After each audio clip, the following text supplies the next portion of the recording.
Hey, good evening, everyone. This is Seth with Glowe Industries, and I get a lot of questions about how to hook up this kit.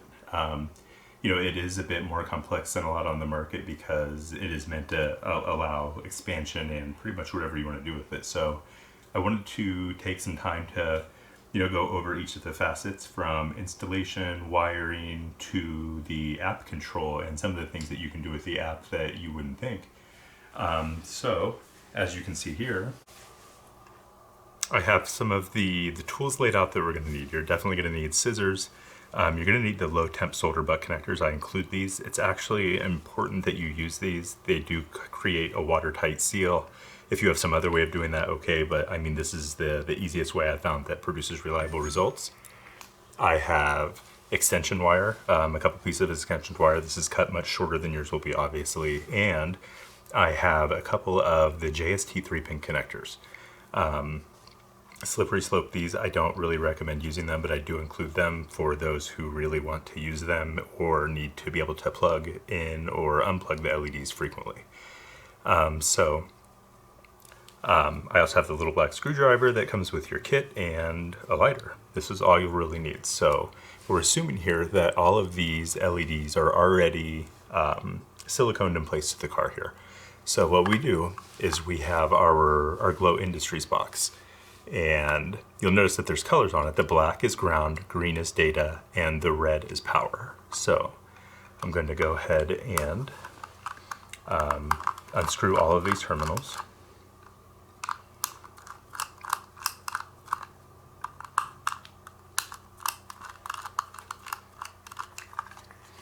Okay, so now, like I said, they're color coded, except for the black should be white on this. So what we're going to do is we will take, these are pre-stripped, so I stripped about 1/4 inch to 1/2 inch off of these. And we definitely want to go and insert the ground, data, and power into the respective outputs of the box. So again, white will go to ground, green will go to data, and red will go to power. So now we just go to the underside of the box and we make sure that this is well tightened.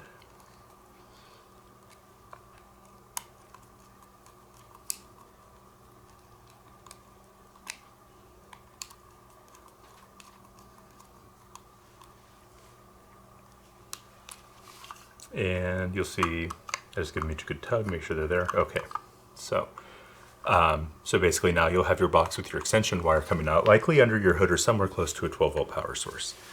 So the first way of doing this, and this is not the way I recommend, but since it's the way that is included, I will go ahead and get this out of the way first. With these JST 3-pin connectors, what you will do is you'll go ahead and they have pre-soldered leads. So you're going to want to cut it. I recommend cutting these fairly short. And what you'll do is then you're just going to want to expose some wire on each one of these.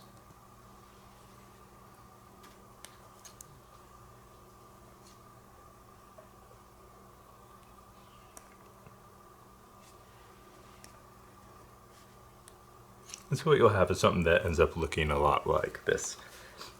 So with this then, what you will do is you want to take your low temp solder butt connectors, make sure that there's enough room on all of these, and you'll notice that one side is larger than the other on these.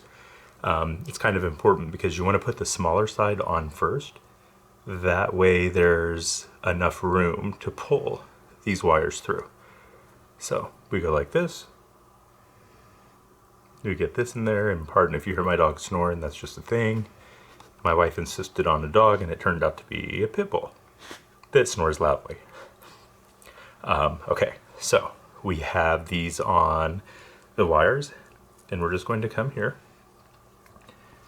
and make sure that we have a connection between the smaller wires and the wires that we are running from the control box. So just give it a good wrap, and once it's connected, and it doesn't have to be like a great splice here. Largely, we just want to make sure that the wires have a good amount of contact. And then we're going to pull this back through, and we're going to line up where the wires connect under the low temp solder. We'll come back to this in just a moment. But now we want to do the same thing for the data and the power.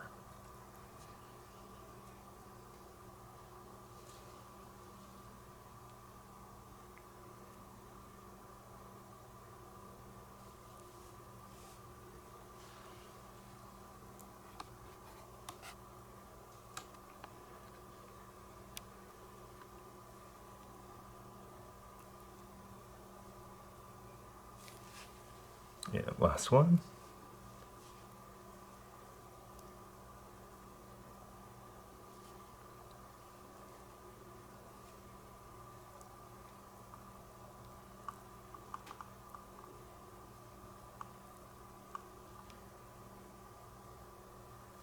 Okay, so once those are all lined up, you'll notice that there's red stripes. This is glue that actually melts. So you want to just hold your lighter a little bit under, or if you have a heat gun, that's even better. It's going to make this a lot easier.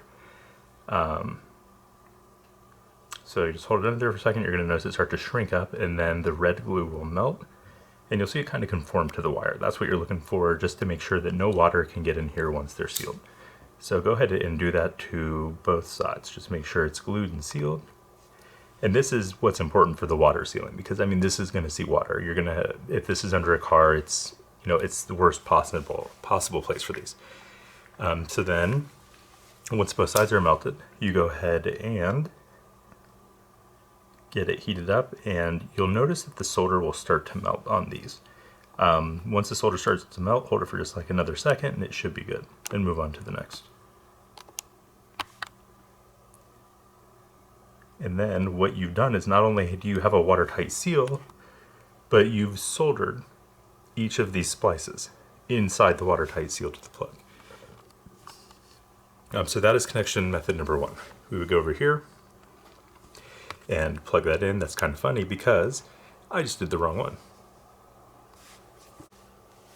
Hey guys, I'm back.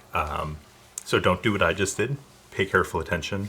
If you notice, I was attaching this one. That is the wrong one. That is the input to a strip, or the one that we would make to connect to the output. You notice they snap together like this, and that was the wrong one. So I went ahead and redid this one, didn't make you sit through that again, but now you'll notice it is this kind with the pins. So to hook up your first strip, you would just go like that, and then the first strip is hooked up. Now I'm going to kind of pull this over here, and we have, you'll notice, the other side. So this is where your strip ends, and I want to make sure that the camera can see it. So this is the way that I actually recommend hooking them up. I'm going to show, instead of making an output plug and an input plug on this, what I'm going to do, this is what I recommend for everyone, is simply cut off these plugs. It's just a potential point of failure at some point in the future. They don't really add a lot of value. So you notice I just cut that clean off, and I am going to, expose wire,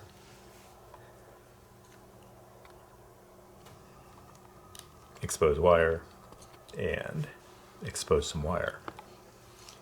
Now I will do the next thing on the next strip that we were going to have to input to in the strip.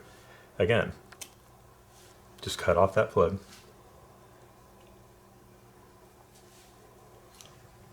wire, wire,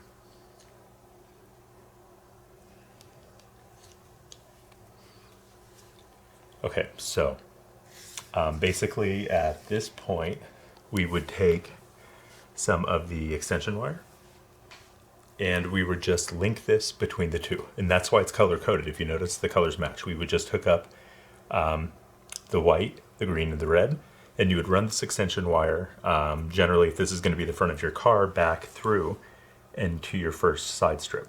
I'm going to skip that just for the sake of time and redundancy, and we will just connect these straight together without the extension wire in between.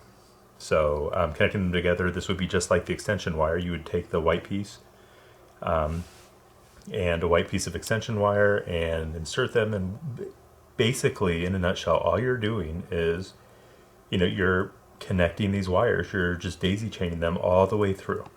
So you'll want, the whites connected to the next white, and the important thing is that it is directional. So by that I mean the strips will have arrows on them, and that is the way that the data flows. So you can inject power and ground largely from anywhere on these strips, but the data must go in the front and out the back. Okay, so we have one connection made there.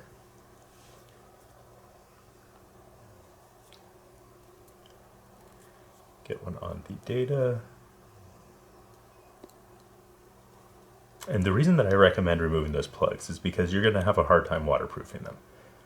You need to shrink wrap them in tape really tightly, and hope for the best largely. I don't like using them. When I talk to my authorized installers, I tell them largely you want to avoid these plugs at all costs. There are some IP67 plugs out there, but this is the point of failure on most kits that I see, is always with the plugs, and that's why I include these watertight low temp solder butt connectors. That way, you are making a seal that is not only gluing the wires so it relieves stress if they're pulled on, but then it solders them at the same time. So I mean, this way there's no plug. You're just making extension wire largely. And that's all it is green to green, red to red, white to white, and just do the strips. So the plugs do allow you to just plug them in and unplug them easier, and that's how I'm going to do the rest of these. But now, what we will do is, for the sake of this, I'm going to go ahead and just use the plugs to plug the other ones in that are on the strips by default, since this is not really under a car. That way we can test everything out. So I was just making sure everything was melted there. Okay, it looks good there. The strip is backwards. Okay, so now we got this one plugged in. And we just got to plug the last one in there. Okay, so once you've done that, like all the way through, your red wire is connected clear through, your white wire and your green wire, it is a good time to test your box. So on the box, we will get this laid out correctly. That way it's stretched back out. On the left side, you will have just a power and a ground. This is your 12-volt input, and it can come from your battery. So the app name for our standard kit is the LED cord. You can download that or just point your camera at the print on the box, and it should go straight to the app's page.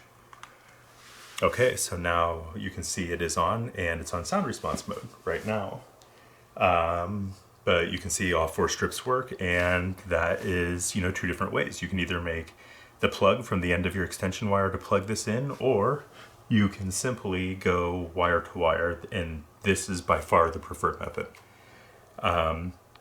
That is it largely for the 2 wiring methods that I recommend, and we will go into some advanced options as well as pattern control in future videos. All right, thanks for your time, and I hope you enjoy your kits.